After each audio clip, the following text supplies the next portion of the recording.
Stell, ano ba yung ayos mo na yan? Talagang style yan o ano? Hindi lang ginawang Stella. Hindi lang ginawang Stella. When you're a public figure, everyone thinks they have a say in your life. The way you look, the way you act, the way you present yourself. But in his interview with the talk show host Boy Abunda, Stell Ajero of SB19 made one thing clear. He is not here for any of that. As soon as I step forward and try. Asked about rumors surrounding his sexuality, his response made the rounds online, and I think for a good reason.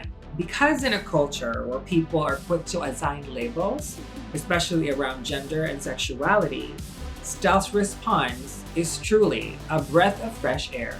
The way he answered was challenging the very notion that questioning someone's gender identity or sexual orientation shouldn't even be a thing. So if Stell, basically the pinnacle of Pinoy pop stardom, can be unapologetically himself, what's stopping the rest of us?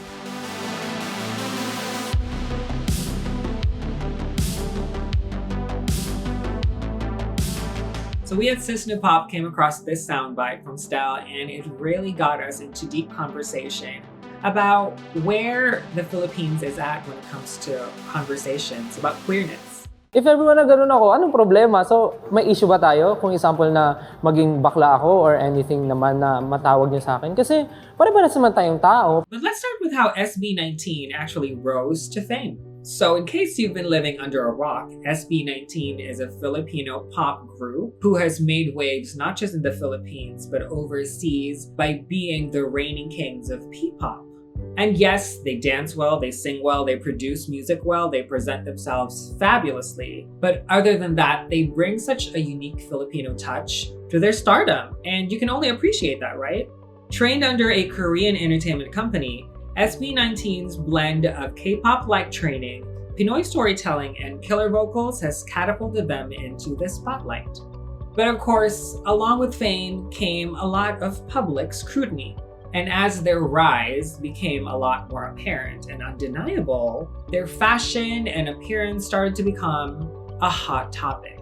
Like with every music video release or with every public appearance, people would comment on their makeup, their soft expressions, their feminine fashion, and they throw around words like gay or too girly. It's almost as if the audience couldn't see past the styling and the presentation to actually see the talent that is on display.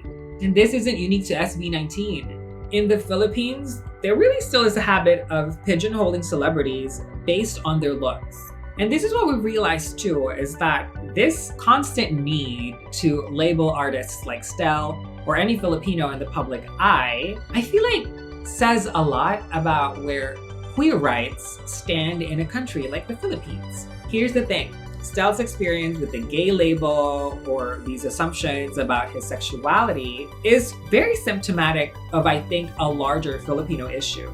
And sure, this country has made some strides in terms of protecting and celebrating queer people. Like Quezon City and other cities in the Philippines have local ordinances that protect LGBTQ people from discrimination. But on a national level, we're still waiting for a black and white kind of legislation that really protects all queer people in this country. It's been over 20 years in the making, and despite the advocacy and growing acceptance of younger Filipinos with this measure, resistance from conservative lawmakers and religious groups have made it so difficult. So when people get stuck on whether Stell is gay or not, what they're really revealing is how Filipinos are still very obsessed with labeling anything that strays from the traditional gender norms.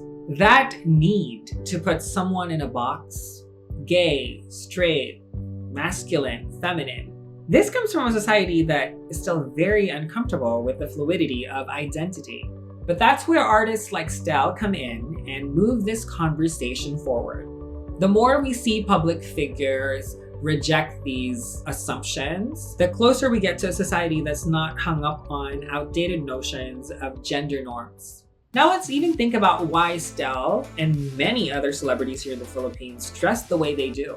This idea of gay fashion is honestly a byproduct of global trends. Over the past couple of decades, it seems like the lines between what masculine and feminine is in fashion just kept getting blurrier and blurrier.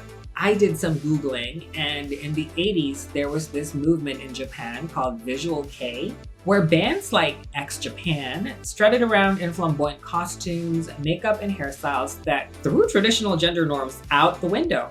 And I saw the pictures, and they were bold, unapologetic, and honestly, fabulous. And I don't think anyone would disagree with this, but in recent decades, South Korea has taken these ideas and these aesthetics and ran with it through K-pop.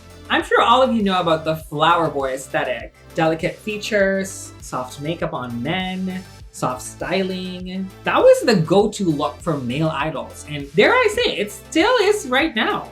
Groups like SHINee and BTS, I guess, redefined what it meant to be masculine or what it meant to be a man in pop. And let's be clear, wearing eyeliner doesn't make anyone gay, right? And as we can see now, this has not been contained in the Asian market. Celebrities and artists in America, the UK, have caught on. Like Harry Styles was making headlines for like wearing dresses or wearing nail polish, but K-pop idols were doing it way earlier.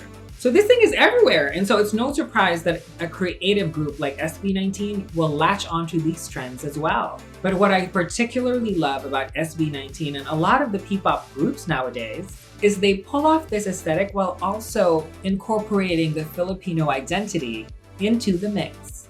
I always talk about this in real life and on this channel, but the reality is pre-colonial Philippines was never about rigid gender roles.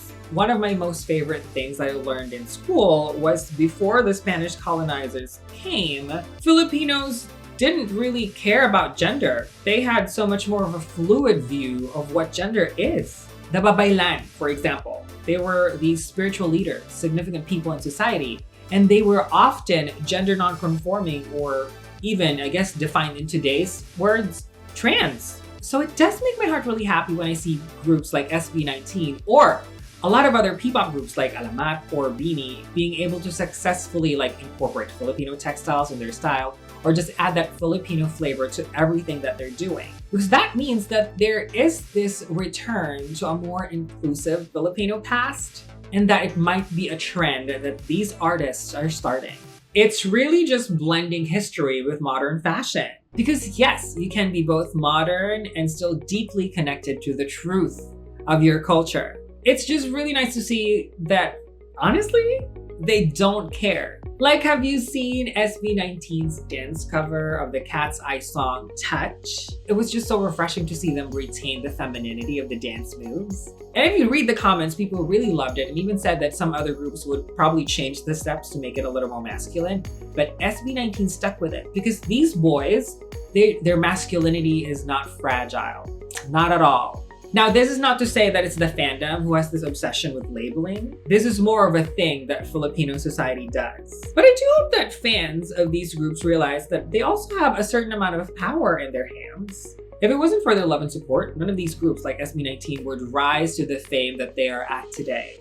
But also, I hope we all realize that when we're supporting groups like this, we're actually part of a large cultural movement. When someone bullies Stell and the fans come to his defense, that's beautiful. So I hope the Athens can rally around what Stell is trying to say here. His gender and sexuality, anyone else's gender and sexuality, does not matter in the arena of talent. So I'm just hopeful because imagine if every fandom, every group from every P-pop group come together in support of really important causes that these P-pop idols actually support and believe in. Imagine the change that we all can achieve. This is very optimistic, but I do feel like Stell's stance on all of this is only just the beginning. Because with our support, the fans, we can actually push the Philippines into a more inclusive future. Not just for Filipino idols, but for all of us in this country.